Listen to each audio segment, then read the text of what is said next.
यहाँ से पलायन के पीछे हज़ारों हेक्टेयर ज़मीन में सिर्फ पानी ही पानी एक बड़ा कारण है, क्योंकि कई महीने तक ये ज़मीन सूख नहीं पाती है और उसके बाद आप लगाते हैं, फिर बाढ़ आती है, जो भी आप लगाते हैं उसे बर्बाद कर देती है। लोग समझते हैं कि भैया ये मज़दूर हैं और इनका जीना ही ऐसा ही होता है, लेकिन इसका रीज़न सिर्फ और सिर्फ राष्ट्रीय योजनाएं हैं। अगर राष्ट्रीय योजनाएं सही तरीके से लगा दी जाए, ये देखिए अब ये सड़क इधर ठीक ठाक हो गई, अच्छी सड़क आपको दिखेगी, है ना।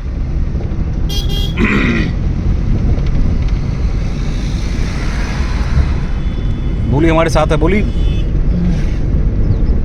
आप तो काम ही यही ट्रांसपोर्टेशन करते हो। सड़कें बेहतर हुई है या बर्बाद हुई है ज़्यादा? बढ़िया हुई सड़क क्या? हाँ सड़क के तो ये काम बढ़िया है सबसे, लेकिन बीच बीच में हाँ छोड़ के काम बढ़िया भाग जाए छे। हाँ एक आध किलोमीटर बीच में खड़ा। ये देखिए बीच में आगे की कनेक्टिविटी होनी है, फिर उसे ऐसे ही छोड़ दिया। एनजीओ पे काफ़ी खर्च होता है, एनजीओ के जरिए यहाँ बहुत कुछ करने की बात हो रही है। गेहूं की फसलें भी तैयार हुई है और गेहूं की अच्छी फसल मानी जा रही है, किस बार गेहूं की अच्छी फसल रही है। तो आपके जहन में होगा कि आखिर पलायन का रीजन क्या है, कारण क्या है। इंडस्ट्री नहीं है और गेहूं की फसल से या धान की फसल से वो कमर्शलाइज नहीं है। आप जितनी भी मेहनत करें बहुत कुछ खास आपको नहीं मिलेगा।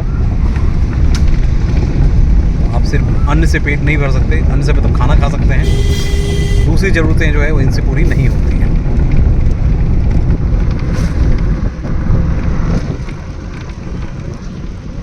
इस बार आम की फसलें जो है वो बहुत अच्छी नहीं मानी जा रही है और दुर्भाग्य कहिए, क्योंकि यहाँ प्रोफेशनल वे में टेक्निकल पॉइंट ऑफ व्यू से किसान खेती नहीं करते। अगर वो टेक्निकल व्यू से खेती करें तो वाकई में उसका उनका फ़ायदा होगा। यहाँ जितने जैसे ट्रेडिशनल चीज़ें चल रही है बस चलने थी। तो कई जगह मैं खुद गया और लोगों से मैंने बातचीत की, उन्हें पता नहीं कि भाई लीची तो होती है, लेकिन लीची को तैयार होने से पहले आपको कितनी मेहनत करनी है और क्या क्या चीज़ें करनी है। सिर्फ ये समझते हैं पानी दे दो और केमिकल डाल दो, बस अब हो गया। हाँ, इसमें भी क्या कुछ ही 2-4-5% ऐसे किसान हैं जिनको पता है कि हमें और अच्छी फसलें वो करते हैं। ये देखिए इधर इन हिस्सों में जो है पहले मखाना बोया जाता, ये मखाना का ये ऊपर दिखाते हैं, ये देखिए तालाब है ना, ये मखाना नहीं है,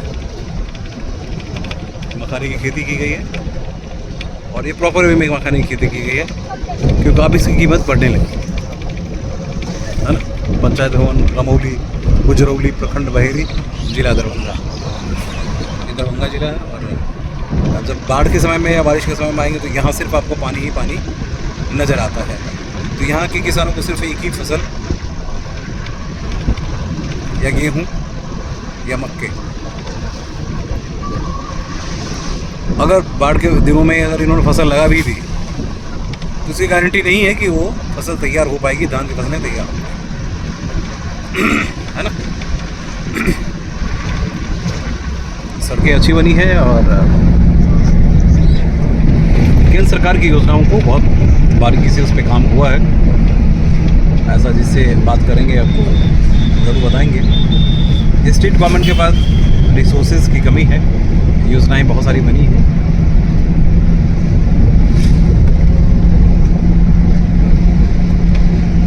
बिहार में भी इंडस्ट्री अब लगाइए, देखिए बदलाव की ज़रूरत है।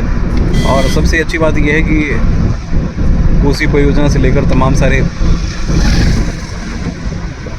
बाढ़ नियंत्रण की जो योजनाएं बन रही हैं, अगर योजनाएं फलीभूत होती हैं तो फिर ये बिहार, उत्तर बिहार सोने से कम नहीं होगा। तकरीबन 50 से ज़्यादा इंडस्ट्री ठप हो चुकी है, बंद हो चुकी है सालों से। बड़ी राजनीति हुई है प्रदेश के इस हिस्से से, पूरे प्रदेश के साथ ही हुआ। अभी भी कुछ बदलाव आया नहीं है, वो इंडस्ट्री खुली नहीं है। लोग अपने आत्मबल या कहिए कि अपने कार्यशैली में बदलाव लाकर अपनी जीविका को चलाने को मजबूर हैं, नहीं तो बाहर जाने को मजबूर हैं।